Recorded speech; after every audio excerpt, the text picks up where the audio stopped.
saad sa tungbuhin nga Dios, and He will answer all our prayers in the right time. Right? So, Right. hallelujah. Amen. Are you ready for the Word? Amen. Hallelujah. So, andam na ba nga itong mga Biblia?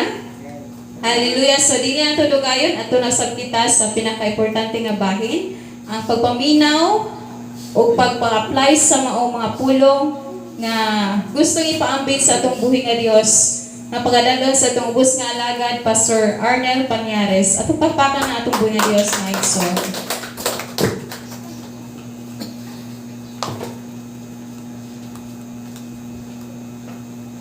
Praise God. So, are we blessed? Hallelujah. You know, every day is a blessing. Amen. Kaya po ba naniwala na every day is a blessing? Blessing, ito po'y pagpapala po sa ating buhay na Diyos na tayo po ay pinagkalooban ng mga pagpapala, biyaya na gagaling sa Kanya. Because without God, we can do nothing in this world, in this life. Amen. So, are you ready for the Word? Amen. Hallelujah. So, be excited always in listening God's Word. Of course, because as the Bible says, man shall not live by bread alone.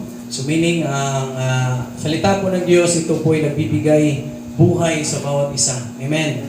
Hallelujah. Kalabitin mo yung katabi mo, sabihan mo, get ready for the Word. Hallelujah. Praise God. Amen. So fasten your seatbelt and let's focus with the Word of God. So the scripture for today is found in the book of Psalms, chapter 39, verses 4 and 5. Show me, Lord, my life's end and the number of my days.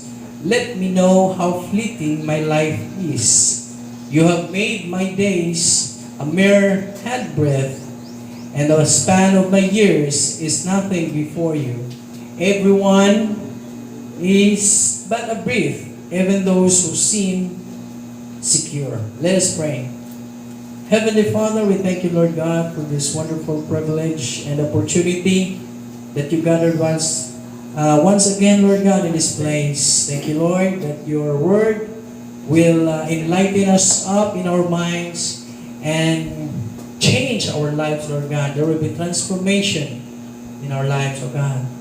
Thank you, Lord, for today. We recognize you, Lord God, as a speaker for today. Allow your lowly servant as he delivers your word as an empty vessel. Thank you, Lord. Use his life mightily for your glory. We give you all the glory, all the praise in Jesus' name. Amen. A diligent walk with God in these last days. So that's the message for today, for each and every one of us. A diligent walk with God in these last days. So we believe that each one of us here in this earth, we're living is not a final home. Amen. That means everybody will diminish, everybody will end. So there is an ending. There is a limitation. Maybe this could be natural and sometimes unnatural. No? Meaning, meron po tayong limitasyon sa mundong ito. O, tayo po ay binigyan ng Diyos ng panahon, bawat isa. No? Pagkakataon, bawat isa. Privilege and opportunity na tayo po ay mamumuhay sa mundong ito. Upang tayo po ay magkaroon ng katiyagaan, no? Kasipagan, no? Living in this world, in these last days. Lalo na ngayon sa katapusang kapanahunan. Do you believe that we are living in these last days? Hallelujah. Andito na po tayo sa katapusang kapanahunan at malapit na pong magbalik ang ating Panginoon. Amen. Yan po lagi nating hinahangad as believers. Because ang pagbabalik ng Panginoon, hindi na po siya Savior, siya na po ay isang judge, tagapaghukom. Kaya nga sinabihan at pinapaalahanan tayo bilang isang mga mananampalataya, bilang tagasunod no, ng ating Panginoong Jesus as followers of God, that we should always be diligent in our walk with Him in these last days. Na tayo po ay laging masipag at magtiyaga sa kapanahunan ito.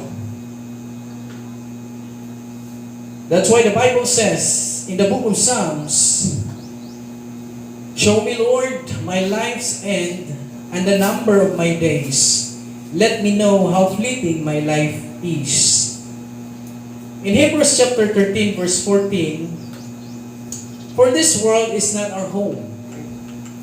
We are looking forward to our city in heaven, which is yet to come."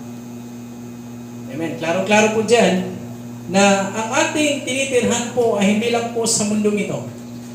Sapagkat ito po ay temporaryo lamang. Temporal lang po. Sapagkat ang ating pong tirahan talaga ay sa langit. Amen. In Philippians chapter 3 verse 20, our citizenship is in heaven, from which we also eagerly wait for the Savior of the Lord Jesus Christ. Now the question is, how do we live diligently in these last days? Paano po tayo mamumuhay na puno ng kasipagan at katiyagaan in these last days? First thing is, we should love the Lord with all our heart, with all our soul, and with all our strength. In Israel, sinabi ni Moses ang mga Israelites. In the book of Deuteronomy chapter 6 verse 4, "Hear, O Israel, the Lord our God, the Lord is one. You shall love the Lord your God with all your heart, with all your soul, and with all your strength." So in the Bible, there is relationship between loving the Lord and obedience to His Word. Loving the Word of God and obeying, it is a relationship between God and man. Relasyon po ito. Kapag meron po tayong relasyon, meron pong pagmamahal. Tapat na pagmamahal. Tapat na pag-ibig. At merong pagsunod. Amen.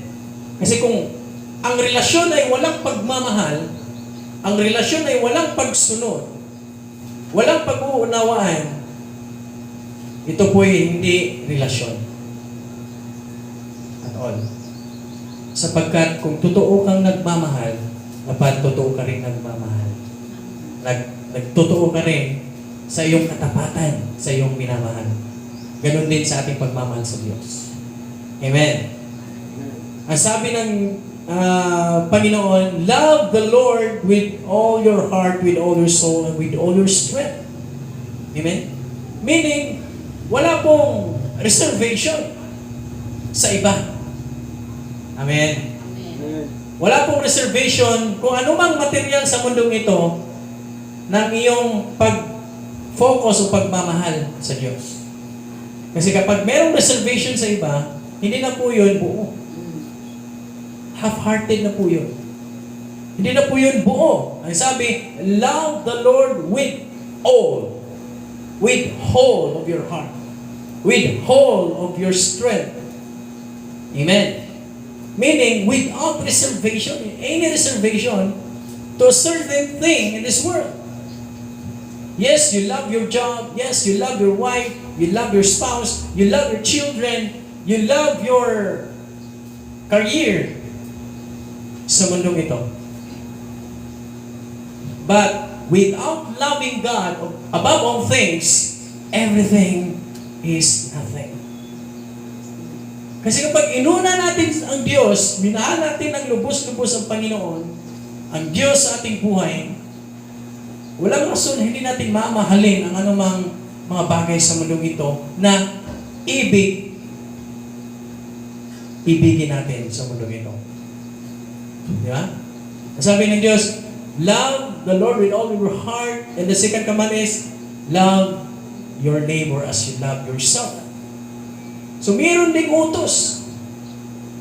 Hindi natin masabi, yes, I love you, Lord, but you hate your neighbor. You hate people. You hate your parents. You hate your siblings. You hate your boss. Amen? Are you getting my point, church? Amen. So meaning, loving the Lord with all your heart, with all your soul, with all your strength, without any reservation, anything in this world. Dapat tapat talaga tayo na magmamahal at sumusunod sa Diyos. And because of that, we can diligently walk with Him in these last days. Kasi sa kapanahunan ngayon, kung hindi tayo nagmamahal ng tapat at buong-buo sa Diyos, maaaring manilinlang tayo sa mundo sa kapanahunan ngayon. Kasi nga, sa totoo lang, no, sa kapanahunan ngayon, marami na pong mga paglilinlang ang kaaway. Ano? Sa hilig ng tao, sa gusto ng tao, sa pitat laman, marami manilinlang ka talaga. Amen. Are you hearing, church? Kaya pinapaalalahanan tayo ng Diyos para hindi po tayo madadala, malilinlang sa mundong ito, sa mga bait ng kaaway. Dapat, una, buong-buo, mahalin mo ang Diyos. Amen.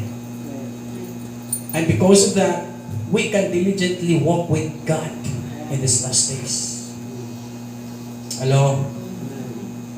So second point is, walk in love with others. Hello?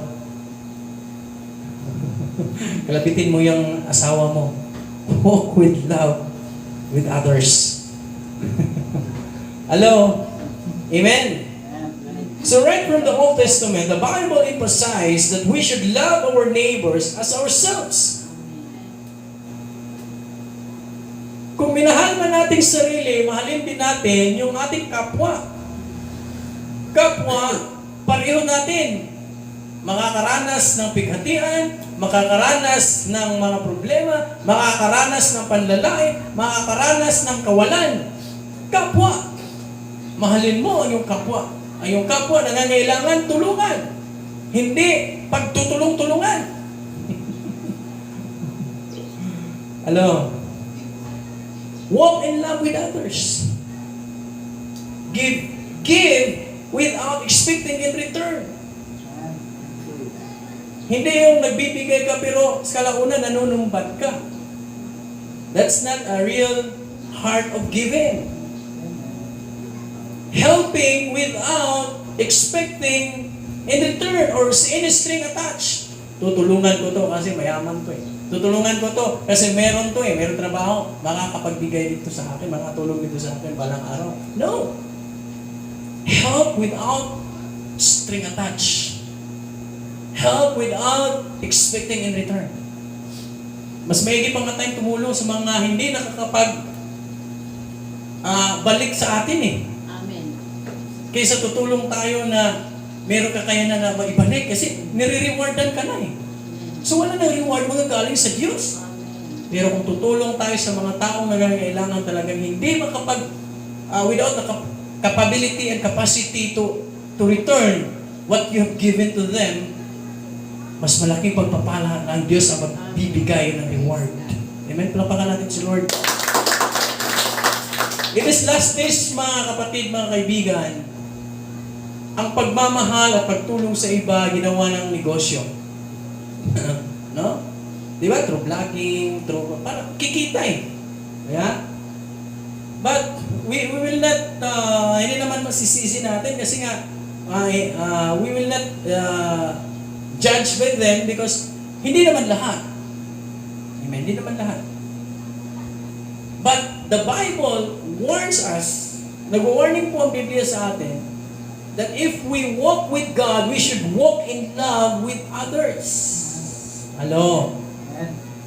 Hindi naman sa paramihan kung ano karangyaan sa buhay mo upang tutulong ka sa iba.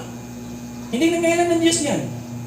Kahit andun lang tayo sa middle class, sa lower class, we can help at any capacity or capabilities kung anong meron tayo. Hindi man tayo makakatulong financially, makakatulong naman tayo through encouragement, through prayer, or through manpower. Whatever it is, we can help. Hello? Kasi ang pagmamahal, pagtulong sa kapwa, hindi po yun nababase kung anong meron ka. But kung anong kalaki yung puso. Puso ang tinitingnan ng Diyos. Kahit marami ka, malaki ang iyong kayamanan, ngunit maliit ang iyong puso sa pagtulong, pagtanaw sa kapwa mo, nangangailangan walang saysay ang kayamanan mo, material sa mundong ito. Hello? Amen sa lahat ng mga pinagpala dyan. Amen. Palapakan natin si Lord. Kaya lahat po ng mga blessings na natatanggap natin, trabaho, negosyo, favor ni Lord, promotion, galing sa Kanya yan ni Diyos. Kaya ako'y nalulungkot nung yung sa Facebook na nagpa-viral, na yung nakamit niya, nakamtan niya sa buhay, na inangkin niya lahat. No? Meron nag-comments doon na salamat, bigay ng Diyos, pagpapala. At nagpo-comment yung nagpo-post na hindi galing kay Lord yan, akin yan. Huwag pong angkinin ang hindi sa iyo. Sabi ng Biblia, everything in this world comes from God. Tayo po'y sumulpot sa mundong ito with nothing. Amen. Wala po dala. Nakakita na ba kayong nanganganak at saka pag lusot ng bata, may dala na siyang gold? May dala na siyang house and lot? Wala naman, di ba? Wala. Everything in this world, wala pong atin. Meron man tayong natanggap, pero galing sa Diyos. Kasi kung walang kalakasan na gagaling sa Diyos, walang favor, blessing galing sa Diyos, wala tayo eh. Amen? Kaya nga, we should walk in love with others. Kung anong meron tayo, katamtaman man, o maraming blessing biyaya, huwag mong ipagkait kaibigan, kapatid. Itulong mo na, ibigay mo na sa iba. Kasi nga, we believe what the Bible says about the principles of sowing and reaping. It doesn't mean that we're expecting a return from them, but we're expecting a return reward from God. What you reap, what you sow. Kung anong tinatanim natin, kabutihan, kagandahang loob, may babalik yan ng Diyos. Gagamit lang ang Diyos ng tao. Ay minsan, nakalimutan natin, mas pinapahalagahan at pinopromote at binigyang recognition pa natin yung binigyan kaysa nagbibigay. Are you getting my point, church? Nakalimutan natin na ang Diyos ang lahat ng credits. Lahat ng recognition sa Diyos. Amen. Kaya nga, kung anong meron tayo, we must share. We must learn to share. Ako po'y nagagalak at natutuwa sa mga tao talagang merong kind heart. Yung puso mapagbigay ba? Puso maunawain. Kahit hindi man karami yung material na blessings na natatanggap, ngunit mas malaki pa ang kanyang puso sa pagtulong, pag-intindi sa kapwa. Amen? And I'm so blessed. I experience it personally in my life. And I'm really thankful to all the people who helped us. Meron talagang puso na totoo na tumulong. Kaya nga, walk in love with others. Yan po na the greatest investment in this world. Yung investment natin sa bangko, kahit sa damakmak pa yung mga millions dyan, libo-libo, hindi po natin madadala yan eh. Amen? Siguro, that's for our insurance. in this world na tayo po hindi po magkikahos sa ating pangangailangan. Pero sabi ng Biblia, klarong-klaro. Don't worry about anything. Hindi nga nag-worry ang mga langgam, yung mga ibon dyan na lumilipad. Pero merong nag-aaruga niya. Yan sa ang ating Panginoong Diyos. Di ba? Don't worry about your clothes, about what you eat, ano kakainin, ano susuotin. Sabi ng Biblia, huwag kang mababalisan yun. Simple-simple lang eh.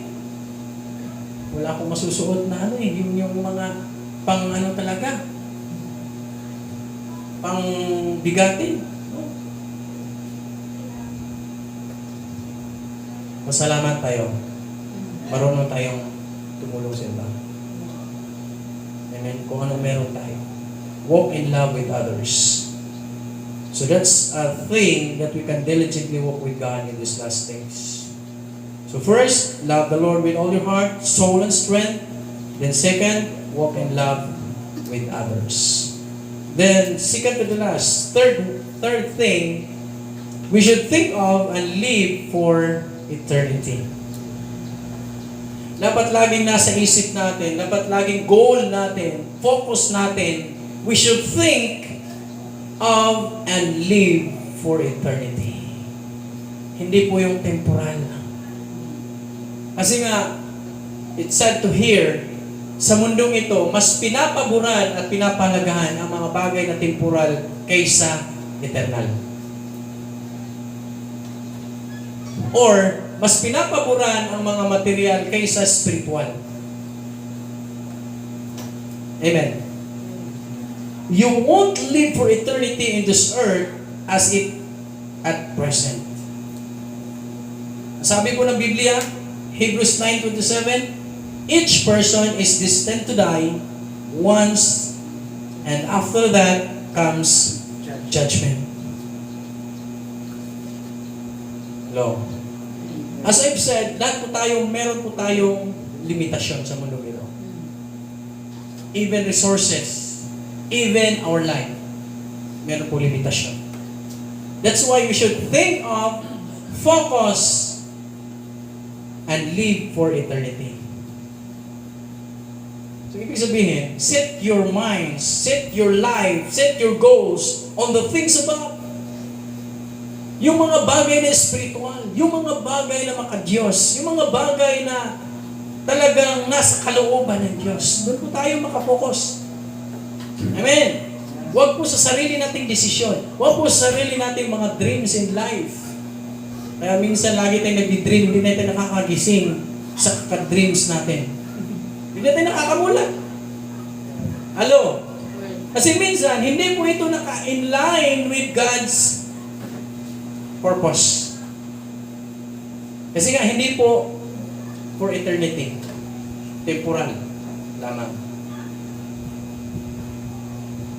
So as you interact with this world each day, don't be assimilated into worldly system. Hello? Don't be assimilated into worldly system. Huwag po tayong padadala o kumukonform o compromise sa standard sa mundong ito. Lalo na sa prinsipyo. Dapat i-check po natin yung prinsipyo po ba natin, ito po ay spiritual, ito po ba ay biblical, o ito po ba ay pangmundo?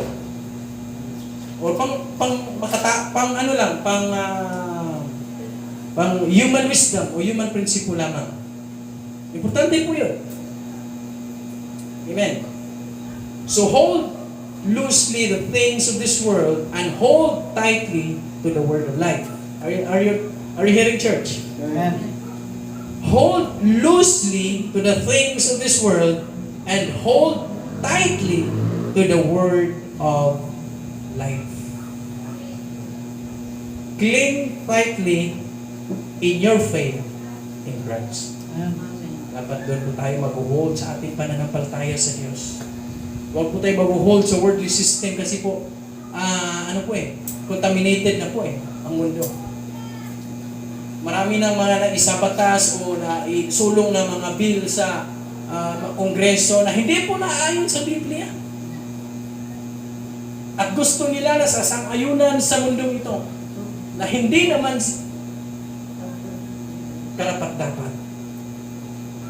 Minsan pinapahamak pa ang mga Kristiyano.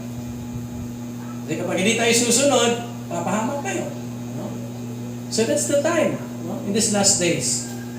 Na tayo mga mananampalataya, tayo mga believers, Christians, we should set our hearts on things above. Dapat isulong po natin yung mga bagay na kalooban ng Diyos. Hindi po tayo magpa-assimilate sa worldly system in this world. In Colossians chapter 3 verse 1, it says, set your mind on things above, not on things on this earth. So there's a difference. Meron talagang different situation and different scenario. Makikita natin sa mindset ng tao. Saan po naka-mindset yung isip natin? Sa mundo o sa Diyos?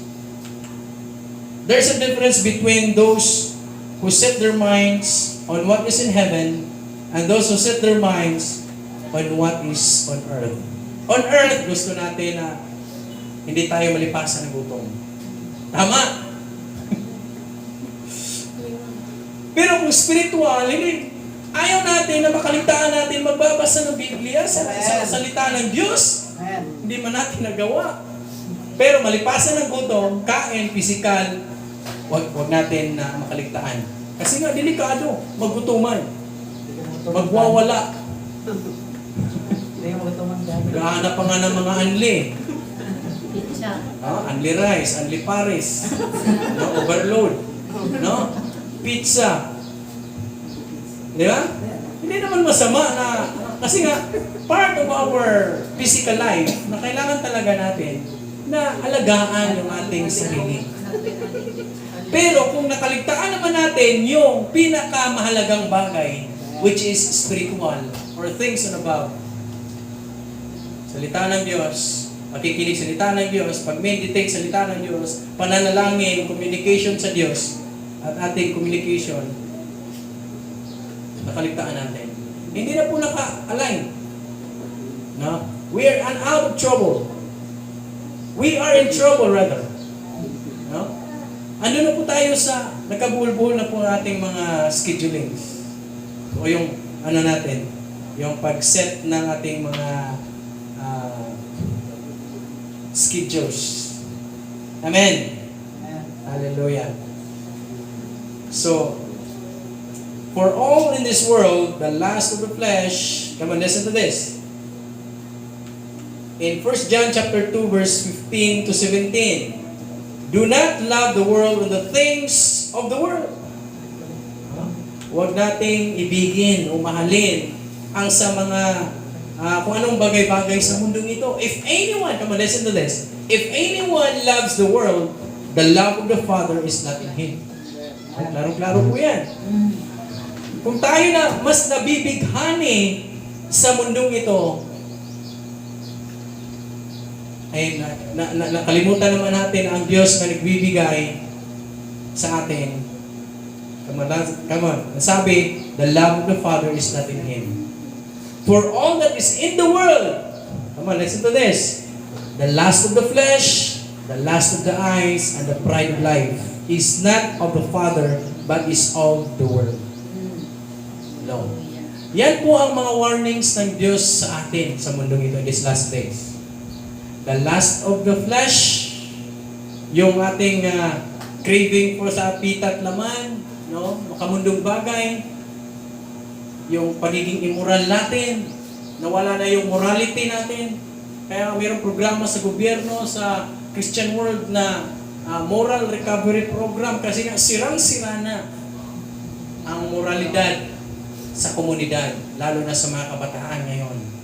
No, naririnig na lang natin, mayroong patayan, mayroong bangayan sa mga gangsters na mga kabataan, mga murang edad pa, elementary pa. Nasa mga grupo-grupo na, no? Diba? It's sad to hear lalo na sa mga parents na nagkakaganyan ang mga anak. Involved na sa conflicts, involved na sa pagiging dahas sa komunidad. No? Pabigat. Kaya nga, we should always aware of this. The lust of the flesh, the lust of the eyes, and the pride of life. Itong pride. Lagi nating mapagmataas, no? Sa buhay. Hindi tayo marunong magpakumbaba sa kapwa. It's not of the Father, but is of the world. And the world is passing away, and the last of it. But who does the will of God abides forever. Who does the will of God? Sino yung susunod, gumagawa sa kalooban ng Diyos? Ang Diyos po ay nananatili sa Kanya. Kung ikaw ay hindi na sumusunod sa will ni Lord, ang Diyos po ay hindi nananatili sa iyo. Mas yun ang pinakahimbik-himbik na pangyayari kung ikaw ay nawawala na sa kamay ng Diyos, sa piling ng Diyos. Kasi klaro po sabi ng Biblia, if you do the will of God, then God abides you forever. Kung dati forever mo si Lord, ngayon iba ng forever mo, yan po delikado. You're not of God, but you are in the world, in this world. Amen. The last thing is, do the work of God enthusiastically. Do the work of God enthusiastically. With enthusiasm. Yung meron kang energy, meron kang lakas na gawin na hindi ka nagre-reklamo. Hello? Nadadapa ka naman, bumabangon ka pa. Di ba? Naghihirap ka man, pero patuloy pa rin. Kasi merong enthusiasm. Failure ka ngayon, pero bumabangon ka. Bangon ulit. Subok ulit. Patuloy. Learn from your mistakes. Repent from your sin. Turn back to God. Do the work of God. With enthusiastically. Hindi yung gumagawa tayo Kristiyano sa pangalan, pero malayo naman nating puso sa Lord. Puro naman reklamo sa puso natin. Ano ba yan? Ano ba yung liit ng church? Ano ba yan? Ang daming problema sa church. Daming pasaway. Wala ka ng enthusiasm. Meaning, in short, wala ka ng love. Passion for God. For God's ministry. God's work. Kaya, bantayan. Kaya bantayan po natin yung ating puso. Sana nakaset yung puso natin. Wala na ba tayong passion to help the ministry, to help people, to help sa gawain ng Diyos? Watch out. Mas busy tayo sa mga bagay-bagay at wala na tayong panahon para sa Diyos. Watch out. Delikado. Your life is in trouble. Your life is messed up. Hello? Kaya nga, do the work of God enthusiastically. Because the day can be one's last day on earth. And doesn't mean one should be idle, expecting death or the rapture. Baka sa iglap mata natin, rapture na. Yung iba, nawawala na. Ikaw na lang naiiwan. Hello? Huwag mong antayin. In these last days, biglaan. Hindi po natin alam. Mismo nga, ang anak ng Diyos, hindi niya alam kailan babalik. Kailan siya ipapabalik ng Ama. Ito sa mundo ito. Only the Father knows. Amen? Marami mga nagsidatingang mga false prophet, false pastors, false teachers na magsasabi na siya ang Mesias, siya ang Kristo. Sa Davao, merong mahangkin na siya ang Kristo, siya ang may-ari ng mundo. No? Kaya kung hindi ka alert, hindi ka founded sa Word of God, malilinlang ka. Di ba? Mga maling katuruan na hindi kalooban sa salita ng Diyos. Kalooban ng Diyos. Kaya watch out in these last days. Dapat gagawa tayo ng mga bagay. We do the work of God enthusiastically, with enthusiasm. Because the days are evil. Kung hindi po natin gagawin ang mga bagay na pinapagawa ng Diyos na puno ng out of passion, out of love, no?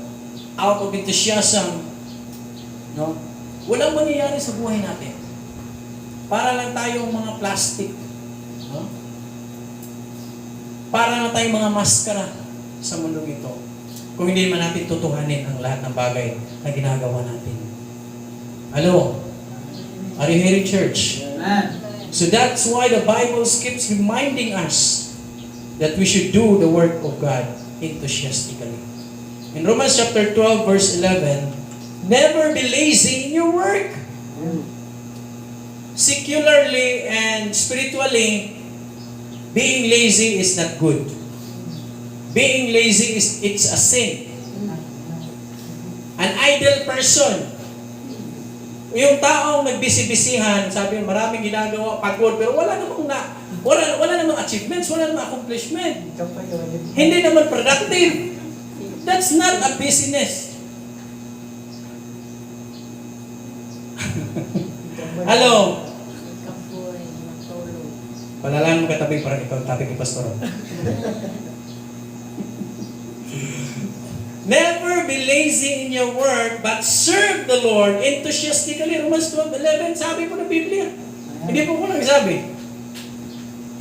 Nagre-remind na po ako sa sarili ko at sa bawat isa sa atin sa mensaheng ito. Kasi minsan talaga, darating ang panahon na tayo tupakin. Kasali na po yung pagiging laziness natin. Yung pagiging tamad ba? Tamad mag-aral sa salita ng Diyos, tamad mag-meditate sa salita ng Diyos, tamad makikinig sa salita ng Diyos, tamad manalangin. Puro katamaran. Idle Christian. Delikado. Kaya palalahanan mo yung nasa harap mo, watch out. Hello? Ako po'y naniwala, wala po dito. Sa church siguro. Wala na rin na. Palapakan natin si Lord. Hallelujah. Huwag na tayo magmamaninis. Lahat po tayo sa pool dito. So one major thing you must not neglect is soul winning. Hello? Soul winning. Hindi yung lagi tayong pinapakain ni pastor, lagi tayong dinidisciple, lagi tayong leadership training. Pinapakain lang tayo niyan. Dapat tayo naman ang magpapakain. Amen. Meaning, marunong tayong mag-soul win, marunong tayong mag-preach, marunong tayong mag-share ng gospel sa iba. Alo, huwag natin antayin na si pastor pa ang mag-share sa iyong kapatid, sa iyong mga loved ones, relatives, o sa iyong friends. Huwag mo na antayin. Ikaw, that's your mission.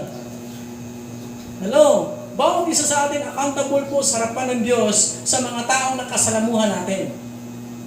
Kung hindi po natin ginagampanan ang pagiging ambasador o pagiging soul winner bilang isang Kristiyano, we are accountable for their blood. Lalo na yung kachismis mo, kamaritis mo, hindi mo nasabihan na sa Ebanghelyo ni Kristo, sa the love of Christ, no? About salvation, about the truth, sa katotohanan ng salita ng Diyos, hindi mo yung nasabihan, you are accountable sa mga tao nila. Amen. Hallelujah. At lalo na, you are accountable kung ikaw ay nagiging stumble sa kanila. Hello? Kasi nga, mas maiging mag-soul win yung kung anong buhay na nakikita natin. Hindi na sila, kahit hindi mo na sabihan eh. Kahit hindi mo na sabihan na God loves you, magbago ka na, ikaw naman, hindi naman nagbago, wala nang pagbabago, wala nang transformation sa buhay mo mismo. Umiinom ka pa rin, nagsusugal ka pa rin, nagbababae ka pa rin, tumitingin ka pa rin, nag-watch pa rin ng mga pornographic videos, mga mamalalaswa, nangangabit. Di ba? Hello? We are not a blessing to them, but we are a stumbling block to them, and we are accountable to God. Hello? We should be a good example.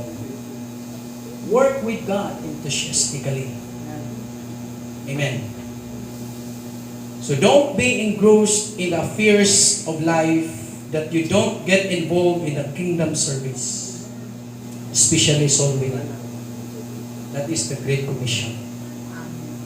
Ano yung pinaka-commission natin? Hindi yung mabibusiness tayo malaking komisyon. Ang pinaka-commission natin, magsusoul win. Yung sabihan natin, hindi tayo nahihiya, hindi tayo natatakot. Sabihan yung mga tao na kasalamuhan natin, mga friends natin, even our enemies. Patawarin natin at sabihan sa gospel. Jesus loves them. That's our great commission in this world. Wala na pong iba. Pagdating natin sa langit, hindi tatanungin tayo ng Diyos na ano accomplishment mo? With honor ka? Valedictorian ka? Professional ka? Hindi niya tinatanong. Tinatanong ng Diyos, ilang kaluluwa na dadala mo sa akin? Ilan ang nasa-soul mo? Ilan ang na-sharean mo na gospel? Yun ang tatatungan ng Diyos. Amen. Praise God, praise God. Tayo po ito kayo mga kapatid. Hallelujah. Hallelujah. Thank you Lord, for your word that keeps reminding us that we should walk diligently with you in these last days. That we should love you, Lord, with all our heart, with all our soul, with all our strength, without any reservation in this world. Anything in this world. That we should walk in love with others as we love ourselves. Na marunong po kami, Panginoon, umunawa, tumulong, magmahal sa aming kapwa tulad ng pagmamahal sa aming sarili. Sapagkat ito po ang ebidensya na kami po ay nagmamahal ng tapat at lubos sa iyo, O Diyos. It is the evidence, O God, that we will walk in love with others. And we should think of and live for eternity. That we should set our minds, our hearts, our lives on spiritual things, on things above, not being string attached of this world, of this worldly system, O God. Hallelujah, hallelujah. And we should do the work, the ministry in your kingdom with enthusiastically, full of enthusiasm, full of energy, full of passion, full of love, O God. Na wala pong halong kaplastikan at maskara. That without any expecting in return for recognition, because glory belongs to you alone, O God, not to us. Because it is not all about us, but it's all about you, God. It's all about you, Lord. Thank you, Lord God, for all the reminders and warnings sa umagang ito. That we should live in this world, that we will be a blessing to anyone or to someone, that we will not be a stumbling block to them, that our lives is like a salt and the light of this world, O God. that we will keep on shining, O God, that Christ will reveal in our lives, that there will be transformation within in our lives, O God. Hallelujah. Thank you, Lord. Thank you, Lord. Thank you, Lord, for your word. Thank you, Jesus.